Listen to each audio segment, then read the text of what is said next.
everyone, welcome back to the Math Foundations. আজ আমরা হেমাটোলজির একটা ক্রিটিক্যাল টপিক নিয়ে কথা বলবো and that is aplastic anemia. এই টপিকটা প্যানসাইটোপেনিয়ার মেজর কজেসের মধ্যে একটা, যেখানে প্রবলেমটা বোন মেরুতে অর্থাৎ প্রোডাকশন লাইনে। এই ভিডিওতে আমরা দেখব কেন বোন মেরু ফ্যাট দিয়ে রিপ্লেসড হয়ে যায়, কেন ক্লোরাম প্যানিকলের মতো কমন ড্রাগ মেরুকে সাপ্রেস করে, আর কেন এই অ্যানিমিয়াতে স্প্ল্যানোমেগালি দেখা যায় না।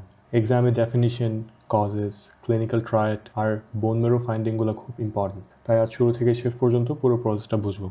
So let's start. Okay, let's begin with the first page of PDF যেখানে আমরা ডেফিনিশন নিয়ে কথা বলবো। অ্যাপ্লাস্টিক অ্যানিমিয়াকে তিনটা কম্পোনেন্ট দিয়ে ডিফাইন করা হয়েছে। ফার্স্টে প্যানসাইটোপেনিয়া। প্যানসাইটোপেনিয়ার মানে হচ্ছে decrease in all three types of blood cells in the peripheral blood. Red blood সেলও থাকবে না, হোয়াইট ব্লাড সেলও থাকবে না, আর প্ল্যাটিলেও তো কমে যাবে। রেড ব্লাড সেল মানে অ্যানিমিয়া হবে, হোয়াইট ব্লাড সেল কমে যাওয়ার কারণে লিউকোপেনিয়া হবে, আর প্ল্যাটিলেট কমে যাওয়ার কারণে থ্রোম্বোসাইটোপেনিয়া হবে। সেকেন্ড, মেরোএপ্লেজিয়া অথবা হাইপোপ্লেজিয়া। এপ্লেজিয়া মানে হচ্ছে অ্যাবসেন্স অফ ডেভেলপমেন্ট, আর হাইপোপ্লেজিয়া মানে হচ্ছে আন্ডার ডেভেলপমেন্ট। সো বোন মেরো আইদার কমপ্লিটলি এমটি অথবা ব্লাড ফর্মিং যে সেল তার সংখ্যা উল্লেখযোগ্য হারে এখানে কমে গিয়েছে। থার্ড হচ্ছে ফেইলার অফ হেমোপোয়েসিস। হেমোপোয়েসিস হচ্ছে the process of blood cell formation. So মেরোর ফান্ডামেন্টাল জবই হচ্ছে ব্লাড সেল তৈরি করা, এবং অ্যাপ্লাস্টিক অ্যানিমিয়াতে এই মেইন জবটা ফেইলড। এখন সিম্পল ল্যাঙ্গুয়েজে যদি বলি, অ্যাপ্লাস্টিক অ্যানিমিয়া হচ্ছে একটা কন্ডিশন যেখানে বোন মেরো শাটডাউন করে এবং ব্লাড স্ট্রিমের মধ্যে দেখা যায় এর কারণে ব্লাড সেলের শর্টেজ হয়। অ্যাপ্লাস্টিক অ্যানিমিয়াকে আমরা ক্লাসিফাই কিভাবে করব? আমাদের প্রাইমারি এবং সেকেন্ডারি অ্যাপ্লাস্টিক অ্যানিমিয়া আছে। প্রাইমারি অ্যাপ্লাস্টিক অ্যানিমিয়া প্রায় সময় কনজেনিটাল হয়, মানে this is present from birth. Classic example হচ্ছে ফ্যানকোনি অ্যানিমিয়া। এটা একটা genetic disorder that is associated with chromosomal instability, physical abnormality, আর পরবর্তীতে ফ্যানকোনি অ্যানিমিয়া যাদের থাকে তাদের ক্যান্সার ডেভেলপ করার chance very high. Secondary aplastic anaemia এটা পরবর্তীতে অ্যাকোয়ার্ড হয় due to various external insults, আর এই অ্যাকোয়ার্ড কজের মধ্যেই একটা লম্বা লিস্ট আমরা দেখতে পাবো, and they are very crucial to remember. এই স্লাইডটা অ্যাকোয়ার্ড কজের ফ্রেমটা সেট আপ করছে, আর কি আইডিয়াটা হচ্ছে মোস্ট কেসেস ইনহেরিটেড না, জীবনের পরবর্তী স্টেজে এক্সটার্নাল অথবা ইমিউন রিলেটেড ফ্যাক্টরের কারণে ডেভেলপ করে। প্রায় 2/3 ইডিওপ্যাথিক, তার মানে কোনো ক্লিয়ার কজ আমরা আইডেন্টিফাই করতে পারি না, যেটা ক্লিনিক্যালি আন্ডারলাইং ইমিউন অ্যাটাকের দিকে হিন্ট করে, যেটা আমরা ডিরেক্টলি ট্রেস করতে পারি না। রেডিয়েশন বোন মেরো ড্যামেজ করে, chemicals and drugs directly stem সেলকে সাপ্রেস করে অথবা ডিস্ট্রয় করে দেয়, ভাইরাস ট্রানজিয়েন্টলি অথবা পার্মানেন্টলি মেরো অ্যাক্টিভিটি শাটডাউন করে দেয়। আর ইমিউন মিডিয়েটেড দিয়ে আমরা বোঝাচ্ছি ইমিউন সিস্টেম মিস্টেকেনলি বডির নিজের সেলকে নষ্ট করে দেয়, আর এই ক্ষেত্রে স্টেম সেলটাই আমরা দেখতে পাবো যে বডি নষ্ট করে দিচ্ছে। অন্যান্য কজ বলতে কিছু স্পেশাল সিচুয়েশন বোঝানো হচ্ছে যেটা ডিরেক্টলি মেরো ফাংশন ইম্পেয়ার করছে। টেকওয়ে হচ্ছে অ্যাকোয়ার্ড কজগুলা একটা ফাইনাল পাথওয়েতে কনভার্ট করে, এবং সেটা হচ্ছে ফেইলিয়ার অফ বোন মেরো স্টেম সেলস। সার্টেন কেমিক্যালস কিভাবে অ্যাপ্লাস্টিক অ্যানিমিয়া ডেভেলপ করতে পারে সেটা বোঝার জন্য ফার্স্ট অফ অল আমাদের বোন মেরো স্টেম সেল সম্পর্কে একটা পার্সপেক্টিভ সেট আপ করতে হবে। বোন মেরো স্টেম সেলস লং লিভিং এবং সেলফ রিনিউইং সেলস। সেলগুলোর ভেতরে ডিএনএ অথবা মাইটোকন্ড্রিয়াকে কেউ যদি ড্যামেজ করে দেয়, সেই ক্ষেত্রে এই সেলগুলো পার্মানেন্টলি একটা ট্রাবলের মধ্যে পড়ে যায়, নট অনলি টেম্পোরারি সাপ্রেশন। কিভাবে কেমিক্যালসের কারণে এই প্লাস্টিক অ্যানিমিয়াটা ডেভেলপ করে সেটা আমরা স্টেপ বাই স্টেপ বোঝার চেষ্টা করব। যখন কেমিক্যালস লাইক বেনজিনের কথা আমরা বলি, বেনজিনের মতো কেমিক্যাল যখন বডিতে প্রবেশ করে, তারা কিন্তু অরিজিনাল ফর্মে বডির জন্য টক্সিক না।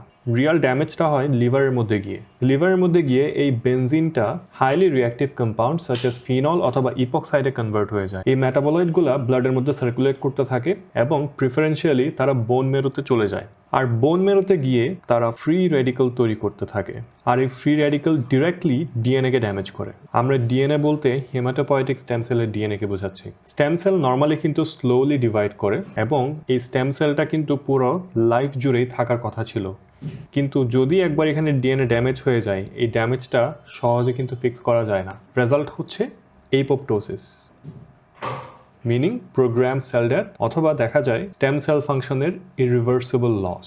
অর্গানোফসফেট, অর্গানিক সলভেন্ট আর ইনসেক্টিসাইডের ক্ষেত্রেও কিন্তু প্রিন্সিপালটা সিমিলার, কিন্তু স্লাইটলি ব্রডার সেন্সে আমরা আলোচনা করব। এই কেমিক্যালগুলো সেলুলার যে এনজাইমগুলো আছে তাদেরকে ডিসরাপ্ট করে এবং মাইটোকন্ড্রিয়াল এনার্জি প্রোডাকশনটাও বন্ধ করে দেয়। অ্যাজ এ রেজাল্ট এটিপি জেনারেশনটা ফেইল্ড হয়, এবং এটা একটা মেটাবলিক স্ট্রেস স্টেম সেলের জন্য। Stem cells are highly sensitive to metabolic stress, তাই যখনই এনার্জি প্রোডাকশন ড্রপ করবে তারা প্রলিফারেশন বন্ধ করে দেয় এবং eventually they will die. In addition এই কম্পাউন্ডগুলোর মধ্যে অক্সিডেটিভ স্ট্রেস তৈরি করার একটা প্রবণতা আছে, যেটা ডিএনএ ইনজুরি কম্পাউন্ড করে। ক্লিনিক্যালি ইম্পর্টেন্ট যে বিষয়টা আমাদের মাথায় রাখতে হবে, এই ড্যামেজগুলো কিন্তু কিউমুলেটিভ। আমরা যদি স্টেম সেল পুলের কথা চিন্তা করি, একটা short exposure enough stem cell হয়তো বা মারবে না, যার কারণে ডিজিজ হতে পারে। কিন্তু যদি রিপিটেড অথবা ক্রনিক এক্সপোজার হতে থাকে, তখন স্টেম সেলের পুলটা আস্তে আস্তে ডিপ্লিটেড হয়ে যায়। এবং স্টেম সেল যদি একটা ক্রিটিক্যাল থ্রেশহোল্ডের নিচে নেমে যায়, তখন মেরো আর red cell, white cell, platelet কোনোটাই তৈরি করতে পারে না এবং এই প্লাস্টিক অ্যানিমিয়া সাডেনলি অ্যাপিয়ার করে, যদিও এই এক্সপোজারটা হয়তোবা হয়েছিল মান্থস অথবা years earlier. So clean summary হিসেবে আমরা বলতে পারি যে কেমিক্যালসগুলো টক্সিক ইন্টারমিডিয়েটে কনভার্ট হয় এবং এটা ডিএনএ সিনথেসিসটাকে স্টেম সেলের ডিএনএ আর এনার্জি সিস্টেমকে ডিসরাপ্ট করে দেয়, যেটা গ্র্যাজুয়াল এবং ইরিভার্সিবল ডিপ্লিশন করে, and it finally will present as pancytopenia. আর এই স্লাইডের মধ্যে কিছু ড্রাগসের নাম আমরা দেখতে পাচ্ছি, যেটা প্লাস্টিক অ্যানিমিয়া তৈরি করে। এত লম্বা লিস্ট আমাদের জন্য না বুঝে মনে রাখা খুবই difficult. So first of all আমরা ড্রাগগুলোকে দুইটা মেকানিস্টিক ক্যাটাগরিতে ভাগ করব। যদি আমরা এটা না করি, সেই ক্ষেত্রে nothing will make sense. First গ্রুপটা হচ্ছে ডোজ ডিপেন্ডেন্ট ডিরেক্ট টক্সিসিটি, আর সেকেন্ড গ্রুপ হচ্ছে ইডিওসিনক্রেটিক ইমিউন মিডিয়েটেড ইনজুরি। ফার্স্টে আমরা সাইটোটক্সিক ড্রাগস আর অ্যালকাইলেটিং এজেন্টস নিয়ে কথা বলবো। এই ড্রাগসগুলোকে ডিজাইন করা হয়েছে র্যাপিডলি ডিভাইডিং সেলের ডিএনএকে ড্যামেজ করার জন্য, এবং তাদের টার্গেট হচ্ছে ক্যান্সার। কিন্তু বোন মেরু স্টেম সেলও রেগুলারলি ডিভাইড করতে থাকে ব্লাড কাউন্টটা মেনটেন করার জন্য। যখন এই ড্রাগগুলো সার্কুলেশনের মধ্যে প্রবেশ করে, তখন তারা বোন মেরুতে চলে যায় এবং বোন মেরুর স্টেম সেলের ডিএনএ রেপ্লিকেশন আর মাইটোসিসের সাথে ইন্টারফিয়ার করতে থাকে। যখন স্টেম সেলগুলা এই ড্যামেজের সামনে চলে আসে, তখন স্টেম সেলগুলা আইদার এপোপ্টোসিসের মধ্য দিয়ে যায় অথবা তারা তাদের ডিভাইড করার যে এবিলিটি সেটা হারিয়ে বসে। কি পয়েন্টটা হচ্ছে এখানে প্রেডিক্টেবিলিটি। ডোজ যত হাই হবে, ডিউরেশন যত বেশি হবে, তত বেশি মেরো সাপ্রেশন হবে। That is Y chemotherapy induced মেরো ফেলিয়ার কিন্তু এক্সপেক্টেড এবং এটা মনিটর করা হয়। আর এটা কিন্তু ইউজুয়ালি রিভার্সিবল যদি স্টেম সেলসগুলো কমপ্লিটলি ওয়াইপড আউট না হয়ে যায়। এরপরে আমরা ডেঞ্জারাস আর কনফিউজিং পার্টটা নিয়ে কথা বলবো, and that is the second group. NSAID, anticonvulsant, antidiabetic, psychotropic, antithyroid drug, chloramphenicol, sulphonamide, gold salt, chlorpromazine.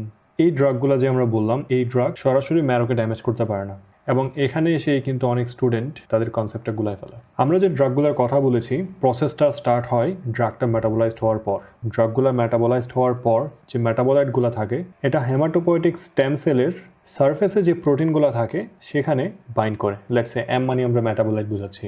এই প্রোটিন আর মেটাবোলাইট কমপ্লেক্সটা নিউ অ্যান্টিজেন হিসেবে কাজ করে, আর এই নিউ অ্যান্টিজেনটাকে ইমিউন সিস্টেম আর চিনতে পারে না এবং এটাকে ফরেন হিসেবে ট্যাগ দিয়ে দেয়, অর্থাৎ এটা এখন ফরেন বডি আমাদের বডির জন্য।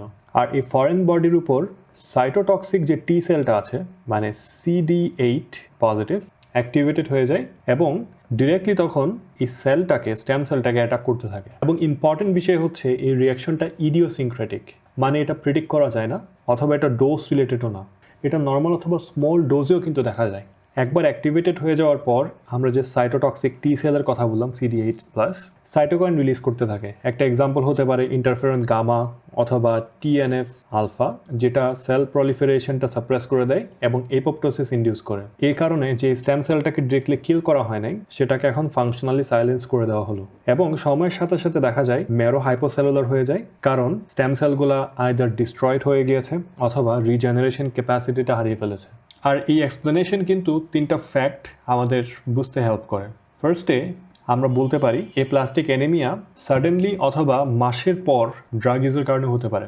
ফার্স্টে প্লাস্টিক অ্যানিমিয়া যে কোনো সময় হতে পারে, সেটা সাডেনলি হোক, সেটা সপ্তাহের পর অথবা মাসের পর হোক। সেকেন্ড হচ্ছে ড্রাগ যদি বন্ধ করে দেওয়া হয়, কন্ডিশনটা কিন্তু রিভার্সড হয় না। সেটা হচ্ছে ড্রাগ ইনডিউসড প্লাস্টিক অ্যানিমিয়াতে ইমিউনোসাপ্রেসিভ থেরাপি কাজ করে। ক্লোরমফেনিকলের উপর আমরা একটা স্পেশাল নোট দিতে চাই, কারণ এটা খুবই ক্লাসিক এবং এটা দুইটা এফেক্ট আছে। একটা খুবই প্রেডিক্টেবল, যেটা হচ্ছে ডোজ ডিপেন্ডেন্ট ম্যারো সাপ্রেশন, এবং এটা হয় মাইটোকন্ড্রিয়াল প্রোটিন সিনথেসিস ইনহিবিশনের কারণে, এবং এটা রিভার্সিবল। সো আমরা এটা এভাবে লিখতে পারি যে মাইটোকন্ড্রিয়াল প্রোটিন সিনথেসিস ইনহিবিশন। আর বাকি যেটা, সেটা হচ্ছে ইডিওসিনক্রেটিক। ইডিওসিনক্রেটিকটা রেয়ার, এবং এই ইডিওসিনক্রেটিক অ্যানিমিয়াটা ইমিউন মিডিয়েটেড স্টেম সেল ডিস্ট্রাকশনের কারণে হয় এবং এটা ইররিভার্সিবল। আর এটা যদি ট্রিট না করা হয়, সেটা ফেটাল হতে পারে। সো আমরা একটা ওয়ান লাইন লজিক এখান থেকে নিয়ে যেতে পারি, সেটা হচ্ছে কিছু ড্রাগ ডিরেক্টলি ডিভাইডিং ম্যারোসেলকে পয়জন করে ডোজ ডিপেন্ডেন্ট ম্যানারে, আর কিছু কিছু ড্রাগ ইমিউন অ্যাটাক যে কোনো ডোজে শুরু করতে পারে এবং এটা খুবই আনপ্রেডিক্টেবল এবং ম্যাক্সিমাম ক্ষেত্রে এটা ইরিভার্সেবল মেরো ফেলিয়ার দিকে যায়। এই পার্টে আমরা অ্যাপ্লাস্টিক অ্যানিমিয়ার ভাইরাল কজ নিয়ে পড়ব। ভাইরাল কজের ক্ষেত্রে আমাদের মনে রাখতে হবে ভাইরাস কিন্তু সরাসরি বোন মেরো ডিস্ট্রয় করে না। ফর এক্সাম্পল হেপাটাইটিস ভাইরাস প্রায় সময় একটা অ্যাবনর্মাল ইমিউন রেসপন্স ট্রিগার করে আফটার দ্য অ্যাকিউট ইনফেকশন, যেখানে টি সেল অ্যাক্টিভেটেড হয়ে যায় এবং টি সেল অ্যাক্টিভেটেড হওয়ার পর সে মিস্টেকেনলি বোন মেরোর যে স্টেম সেল আছে স্টেম সেলকে অ্যাটাক করতে থাকে instead of stopping at the liver, যেটা এক্সপ্লেন করে যে অ্যাপ্লাস্টিক অ্যানিমিয়া কেন হেপাটাইটিস রিজলভ হয়ে যাওয়ার কয়েক সপ্তাহ পর আসতে পারে। পার্বোভাইরাস B19 এটা একটু ডিফারেন্ট, কারণ পার্বোভাইরাস B19 ডিরেক্টলি ইরিথ্রয়েড প্রিকারসরকে ইনফেক্ট করে দেয় এবং পুরো রেড সেল প্রোডাকশনটাই শাটডাউন করে দেয়। যখন একটা ভালনারেবল অথবা স্ট্রেসড মেরুতে পার্বোভাইরাস B19 আক্রমণ করে রেড সেল লাইন বন্ধ করার পাশাপাশি এটা ফুল প্যানসাইটোপেনিয়ার কন্ট্রিবিউটিং ফ্যাক্টর হিসেবে কাজ করতে পারে, যেটা ইনফেকশাস মনোনিউক্লিওসিস আছে আর যেটা এপস্টেইন ভাইরাস আছে, তারা মেইনলি কাজ করে ইমিউন অ্যাক্টিভেশন করার মাধ্যমে এবং ইমিউন অ্যাক্টিভেশনটা হয় এক্সেসিভ, যেখানে সাইটোকাইন রিলিজ হয় এবং এই সাইটোকাইনটা স্টেম সেল প্রলিফারেশন এবং সার্ভাইভালটা সাপ্রেস করে দেয়। তাহলে সামারিটা হচ্ছে এরকম, ভাইরাল কজেস আইদার ডিরেক্ট ইনফেকশনের মাধ্যমে অথবা ইমিউন মিডিয়েটেড সাপ্রেশনের মাধ্যমে অ্যাপ্লাস্টিক অ্যানিমিয়া করতে পারে। এই স্লাইডের মধ্যে আমরা দেখতে পাচ্ছি ইমিউন মেকানিজম নিয়ে ডিসকাস করা হয়েছে। এটা খুবই ইম্পর্টেন্ট কারণ ইমিউন মেকানিজমটাই হচ্ছে ম্যাক্সিমাম ইডিওপ্যাথিক সেকেন্ডারি কেসের ব্যাকবোন।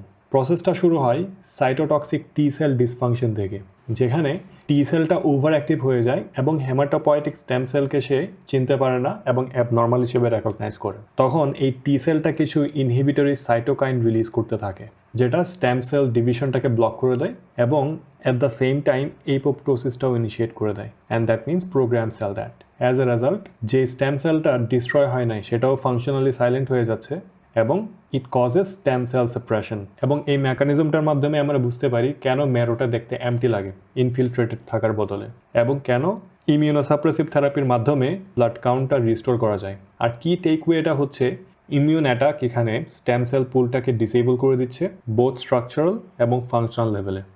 এই সেকশনের মধ্যে অ্যাপ্লাস্টিক অ্যানিমিয়ার অন্যান্য কজগুলো কভার করা হয়েছে, আর এখানে লজিকটা হচ্ছে এক্সটার্নাল টক্সিনের চেয়ে স্টেম সেল ভালনারেবিলিটি বেশি।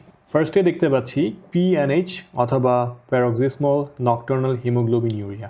এটা সম্পর্কে একটু শর্ট ইন্ট্রোডাকশন দেওয়া যাক। PNH হচ্ছে একটা acquired clonal stem cell disorder, যেখানে ব্লাড সেলগুলো অ্যাবনর্মালি সেন্সিটিভ হয়ে যায় কমপ্লিমেন্ট মিডিয়েটেড ডিস্ট্রাকশনের প্রতি। এখানে কিওয়ার্ডটা আমাদের মনে রাখতে হবে স্টেম সেল। এটা শুধু RBC অনলি ডিজিজ না। আমরা যদি এখন PNH বুঝতে পারি দেন আমরা বুঝতে পারবো PNH কিন্তু এই অ্যাপ্লাস্টিক অ্যানিমিয়ার সাথে লিঙ্কড, কারণ দুইটা প্রবলেমই অ্যাবনর্মাল স্টেম সেল থেকে অরিজিনেট করে। যখন নর্মাল স্টেম সেল ডিস্ট্রয় হয়ে যায় অথবা ড্যামেজ হয়ে যায় তখন PNH যে ক্লোনটা থাকে, আমরা আগে বলেছি PNH একটা ক্লোনাল স্টেম সেল ডিসঅর্ডার, আর এই PNH ক্লোনগুলা তখন একটা সার্ভাইভাল অ্যাডভান্টেজ পায় এবং অ্যাজ এ রেজাল্ট PNH কিন্তু এক্সপ্যান্ড করতে থাকে। প্রেগন্যান্সি রিলেটেড অ্যাপ্লাস্টিক অ্যানিমিয়াটা ইমিউন আর হরমোনাল চেঞ্জের কারণে হয়, যেটা ট্রানজিয়েন্টলি অর্থাৎ স্বল্প সময়ের জন্য ম্যারো অ্যাক্টিভিটিটাকে সাপ্রেস করে দেয়। আর ডেলিভারির পর দেখা যায় এই প্রেগন্যান্সি রিলেটেড অ্যাপ্লাস্টিক অ্যানিমিয়ার ইমপ্রুভমেন্ট আসে, এবং এটা কিন্তু বুঝিয়ে দেয় যে এটা পার্মানেন্ট টক্সিসিটির কারণে হয়নি, বরং এটা ইমিউন মিডিয়েটেড একটা মেকানিজম ছিল। সামারি পয়েন্টটা হচ্ছে সার্টেন ফিজিওলজিক্যাল কন্ডিশন আর ক্লোনাল কন্ডিশনের কারণে যে স্টেম সেল সিস্টেমটা অলরেডি ফ্রাজাইল ছিল সেটা ফেলিয়ারের দিকে যেতে পারে। এই স্লাইডটা কোর প্যাথোজেনেসিসটা ডিসক্রাইব করে থাকে এবং সবগুলা কিন্তু এখানে কনভার্জ করে। ইনিশিয়েটিং ইভেন্টটা ছিল স্টেম সেল ইনজুরি, সেটা যে কোনো কজে হতে পারে, যেটা আমরা আগে আলোচনা করেছি। স্টেম সেল ইনজুরি হওয়ার পর দেখা যায় ফাংশনাল হিমাটোপয়েটিক স্টেম সেলের একটা শার্প ফল হয়। যখন স্টেম সেল ডিসঅ্যাপিয়ার করা শুরু করে তখন ম্যারো হাইপোসেলুলার হয়ে যায়, তখন এই এমটি স্পেসটা ফ্যাট দিয়ে রিপ্লেসড হয়। This is very important. প্রশ্ন আসতে পারে অন্য কোনো টিস্যু দিয়ে না, কেন ফাইবার দিয়ে না? অ্যাপ্লাস্টিক অ্যানিমিয়াতে ফ্যাটি রিপ্লেসমেন্ট হয় কারণ যে অ্যাডিপোসাইটটা আছে, অ্যাডিপোসাইট বোন ম্যারোর একটা নেটিভ সেল।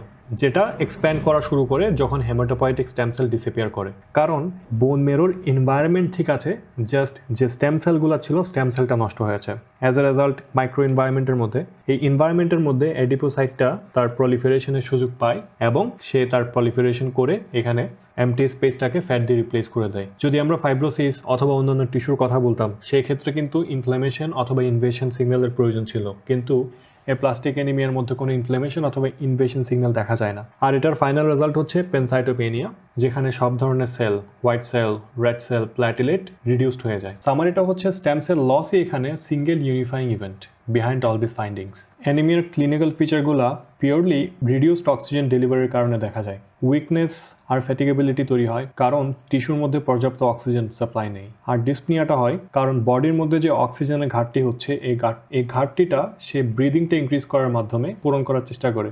আর প্যালোডটা কেন আসে? প্যালোডটা আসে কারণ হিমোগ্লোবিন কনসেন্ট্রেশনটা রিডিউসড হয়ে যায়। এই হিমোগ্লোবিন কনসেন্ট্রেশনটা রিডিউসড হয়ে যাওয়ার কারণে স্কিন ক্যাপিলারির মধ্যে সেটা দেখা যায়। তাহলে কি পয়েন্টটা হচ্ছে, অ্যানিমিয়া সিমটমগুলো হাইপক্সিয়া থেকে রাইজ করে, মেরো ডিজিজ থেকে না। নিউট্রোপেনিয়া দেখা যায় কারণ এখানে loss of innate immune defence present আছে।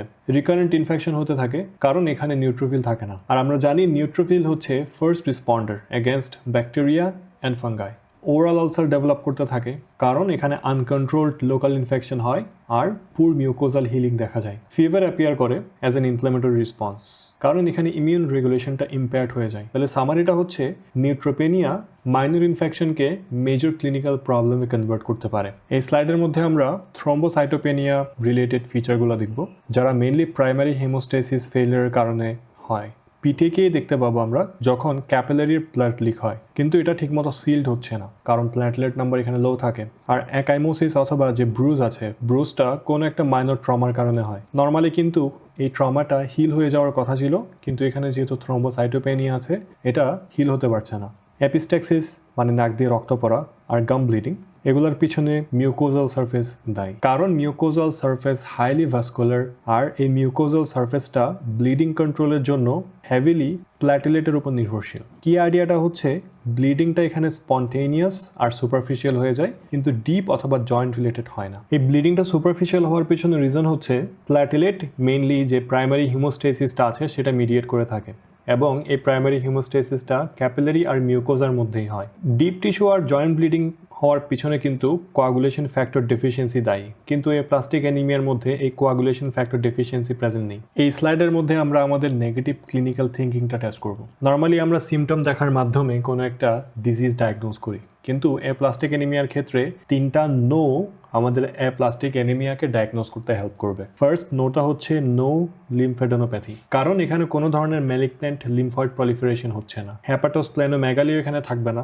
কারণ ব্লাড সেলগুলা ডিস্ট্রয় হচ্ছে না অথবা সিকোয়েস্টারও হচ্ছে না। কোনো বোনি টেন্ডারনেসও এখানে থাকবে না, অথবা ইনফিলট্রেশনও বোন মেরুর মধ্যে নেই। যখন এই 3টা নো থাকবে, তারা অ্যাকচুয়ালি স্টেম সেল লসের দিকেই ইন্ডিকেট করবে rather than marrow replacement or peripheral destruction. So সামারিতে আমরা বলতে পারি, যদি একটা সাইলেন্ট এক্সাম রেজাল্ট আমরা পাই যেখানের মধ্যে 3টা নো আছে এবং পেনসাইটোপেনিয়া প্রেজেন্ট আছে, দেন এটা কিন্তু স্ট্রংলি প্লাস্টিক অ্যানিমিয়াকে ফেভার করবে। আর পেরিফেরাল ব্লাড ফাইন্ডিং এর মধ্যে একটা কমন থিম পাবো।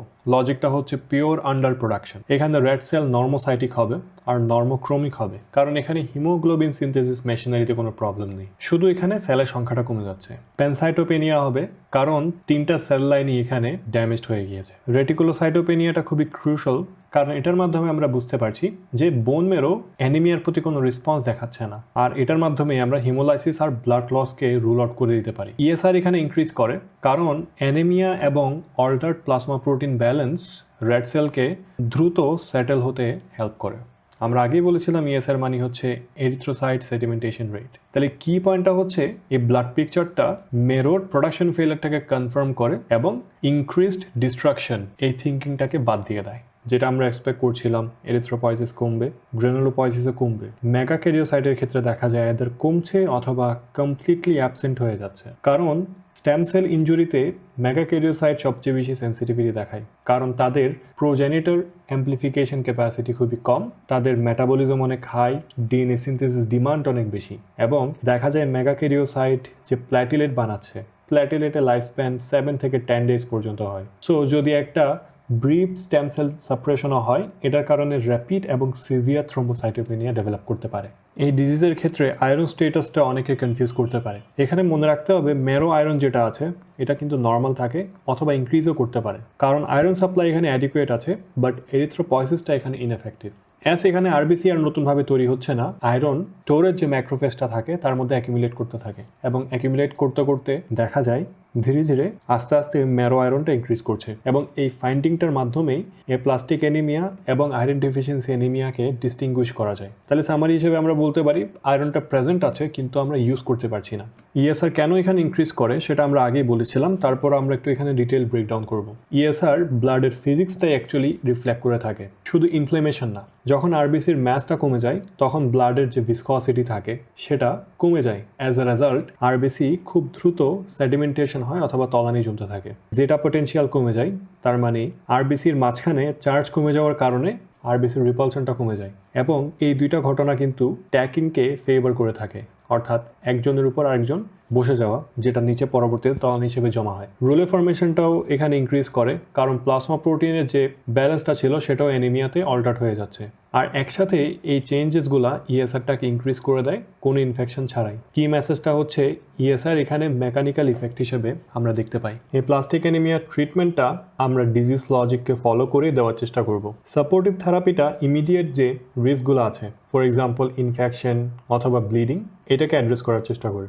বোন মেরো ট্রান্সপ্লান্টেশনের মাধ্যমে যে স্টেম সেলটা ফেইল হয়েছে, স্টেম সেলের যে কম্পার্টমেন্টটা ফেইলড হয়েছে, সেখানে আমরা নতুন healthy donor stem cell add করে দেয়। আর ইমিউনোসাপ্রেসিভ থেরাপিটা দেওয়া হয় যেটা স্টেম সেলের ইমিউন মিডিয়েটেড ডিস্ট্রাকশনটাকে টার্গেট করে এবং এই ইমিউন সাপ্রেসিভ থেরাপিটা মেইনলি সেসব পেশেন্টদেরকে দেওয়া হয় যারা ট্রান্সপ্ল্যান্ট ক্যান্ডিডেট হিসেবে অ্যাকসেপ্টেড হয় না। তাহলে সামারিতে আমরা বলতে পারি ট্রিটমেন্ট আইদার সাপোর্ট করে অথবা ইমিউনিটিকে সাপ্রেস করে অথবা মেরোকে রিপ্লেস করে। কোন ধরনের ট্রিটমেন্ট দিব তার পিছনে কিন্তু এই যে একটা বড় ফ্যাক্টর। যেসব পেশেন্ট একটু ইয়াং তাদের ক্ষেত্রে বোন মেরো ট্রান্সপ্ল্যান্টটাকে প্রিফার করা হয়, কারণ ইয়াং পেশেন্টগুলা ইন্টেন্সিভ থেরাপি খুব ভালো মতো টলারেট করতে পারে এবং তাদের কিওর রেটটাও অনেক হাই। যদি ডোনর ম্যাচ করে এটার মাধ্যমে কিন্তু ডিফেক্টিভ মেরোর কমপ্লিট রিপ্লেসমেন্ট সম্ভব এবং এটা একটা ডেফিনেটিভ ট্রিটমেন্ট দেয়। তাহলে the takeaway is young age plus donor availability যদি মেকশিওর করা যায় সেই ক্ষেত্রে আমরা ট্রান্সপ্ল্যান্টটার দিকে আগাতে পারবো। ফাইনাল স্লাইডের মধ্যে আমরা এক্সাম অ্যাঙ্করগুলো দেখতে পাচ্ছি এবং প্রত্যেকটা পয়েন্ট এখানে হাই ইল্ড। প্যানসাইটোপেনিয়া আর হাইপোসেলুলার মেরো ডিজিজটাকে ডিফাইন করে থাকে। ইডিওপ্যাথিক কজগুলাই মোস্ট কমন, যেটা ইমিউন মিডিয়েটেড মেকানিজমকে এমফাসাইজ করে। এখানে অর্গ্যানোমেগালি না থাকার মাধ্যমে একটা জিনিস আমরা বুঝতে পারি, সেটা হচ্ছে প্লাস্টিক অ্যানিমিয়া আর লিউকেমিয়া হাইপারস্প্লেনিজমের মধ্যে মেইন পার্থক্য হচ্ছে এই প্লাস্টিক অ্যানিমিয়াতে কোনো অর্গ্যানোমেগালি হয় না। লো রেটিকুলোসাইট কাউন্ট মেরো ফেলারটাকে কনফার্ম করে থাকে। Classic association for example chloramphenicol আর বেনজিন, এগুলো এক্সাম ফেভারিট। সো সামারিতে আমরা বলতে পারি যে এই অ্যাঙ্কারগুলা প্লাস্টিক অ্যানিমিয়াকে ডায়াগনোস করতে হেল্প করে confidently even under exam pressure. To sum up, আজ আমরা দেখেছি প্লাস্টিক অ্যানিমিয়া কেন ট্রু বোন মেরো ফেলিয়ার, কি কজের মাধ্যমে স্টেম সেল ইনজুরি হয় আর তার রেজাল্ট হিসেবে প্যানসাইটোপেনিয়া কিভাবে ডেভেলপ করে। ক্লিনিক্যাল প্রেজেন্টেশনের মধ্যে অ্যানিমিয়া, ব্লিডিং আর ইনফেকশনের সিমটম থাকে, কিন্তু লিম্ফ নোড বা লিভার স্প্লিনের কোনো এনলার্জড হওয়ার ফিচার এখানে দেখা যায় না। ডায়াগনোসিসের জন্য বোন মেরো এক্সামিনেশন মাস্ট, সেখানে হাইপোসেলুলার ফ্যাটি মেরো আমরা দেখতে পাবো। এক্সামে ক্লোরমফেনিকল আর বেনজিন কজ হিসেবে পড়তে হবে আর ট্রিটমেন্ট হিসেবে বোন মেরো ট্রান্সপ্ল্যান্ট ইয়াং পেশেন্টের জন্য ফার্স্ট চয়েস। এই কনসেপ্টগুলো ক্লিয়ার থাকলে এক্সামের রিলেটেড কোয়েশ্চেনগুলো ইজিলি আনসার করতে পারবে। And if you found this breakdown helpful, let us know. Like, share, and subscribe to the Med Foundations for more clear concept-based lessons. Keep building your foundations. Thank you. যদি তুমি video লেকচারগুলোর পাশাপাশি প্যাথোলজির A to Z একটা complete note series পেতে চাও, সেক্ষেত্রে আমি তোমাদের জন্য বানিয়েছি প্যাথোলজি মাস্টার নোটস। নোটসগুলো পুরোপুরি কনসেপ্ট বেসড, এক্সাম ফোকাসড এবং নিয়মিত আপডেট করা হয়। To get the notes, you can check the link in the description.